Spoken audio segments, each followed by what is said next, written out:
Anyway, let's move on. Ashley, what's on your mind this morning? Well, I've just been watching, and I think we'll continue to watch of the whole markets in regards to tariffs, in regards to the president fighting with the chair of the Fed, and him coming out and now saying that he will not fire Chairman Powell. I think that he is seeing this fluctuation in the markets that is not even fluctuation. I mean, just the huge ups and downs that it's having. That's what's impacting everyday Americans. They're scared, Yeah. even though they don't play in the markets. If you live, if you don't have, but you have your retirements in the markets, it's more of the rhetoric that's happening, correctly, of just the ups and downs of it, and I see, especially this week, and I think going into next week, you see them pulling back in regards to negotiations with China, being willing to negotiate with China on these tariffs. You had positive message about the vice president going to, India and starting conversations with Modi and also in Vietnam and Thailand, and Japan last week. So I think that you'll see this rhetoric come down. I still think 100% that there's going to be baseline tariffs for a lot of these countries. And listen, I've been trying to do a lot of research on this, took a master class on kind of the history of tariffs. They need to be managed, lack of better word here, but how the break it all and then try to fix it is what's obviously, sending the markets into chaos, which is just because they like certainty, and that's not certainty.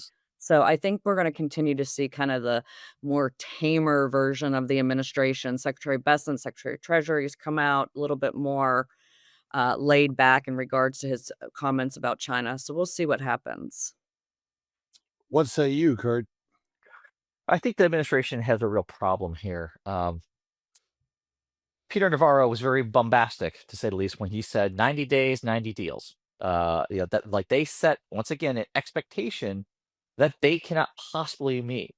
And now they're in full-blown retreat mode because every Fortune 500 company, every CEO, every person that Donald Trump actually listens to is saying this has been a disaster. Prices are going to go up. Inflation is going to stick. There's going to be empty shelves at stores if you keep going this direction. And now Trump is in retreat mode.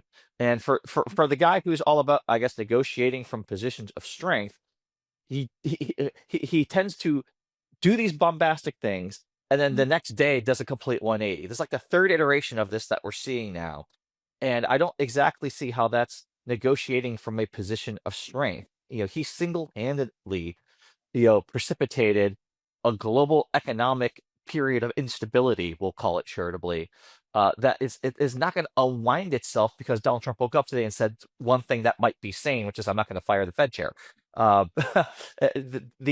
The psychological impression that this has made on the American people, it doesn't matter if you have money in the market or not. If you were thinking about selling your house or trying to buy a new one, you're thinking twice about that right now because interest rates are high, mortgage rates are high. There's no relief in sight for that. If you're thinking about your retirement and your nest egg, the fact is you have less money in that nest egg today than you did when Joe Biden left office.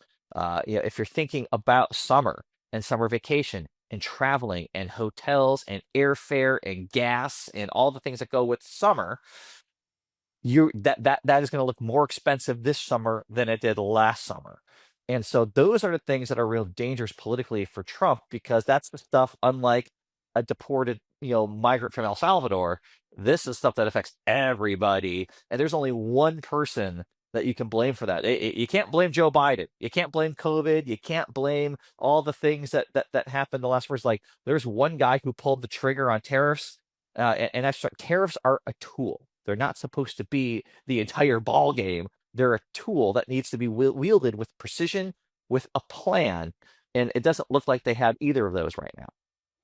I would agree, and there's always been 2 issues. There's the legitimacy and whether tariffs are right or wrong, and then there's the execution. And that's what I tell a lot of my real MAGA friends is putting aside whether the tariffs are a good idea, the execution, as is the case with so many things that Trump does, is so off and on, so 180, 180, that he has to be careful because And again, you can argue whether this is an authoritarian takeover, whether it's not, and we'll leave that debate for another day. But the bottom line is that the one thing that can derail the Trump train, and this is what coming from conservative circles is a bad economy. And if you're going to say this is authoritarian, look at what Viktor Orban in Hungary did, for example. He made sure the economy was good. If the economy is good, you can get away with a lot of things. If the economy is bad, it's going to wreck your presidency. So just from a pure strategic perspective, I just don't get this other than the fact that there's really no one in charge. There are no guardrails. There's no one there that can come in and say, Mr. President, this is a bad idea. And it takes people from the outside, as you mentioned, Kurt, these CEOs coming and saying, hey, this is going to be a train wreck. This is going to take us all down. So we will see what happens. But I wish I could be more optimistic.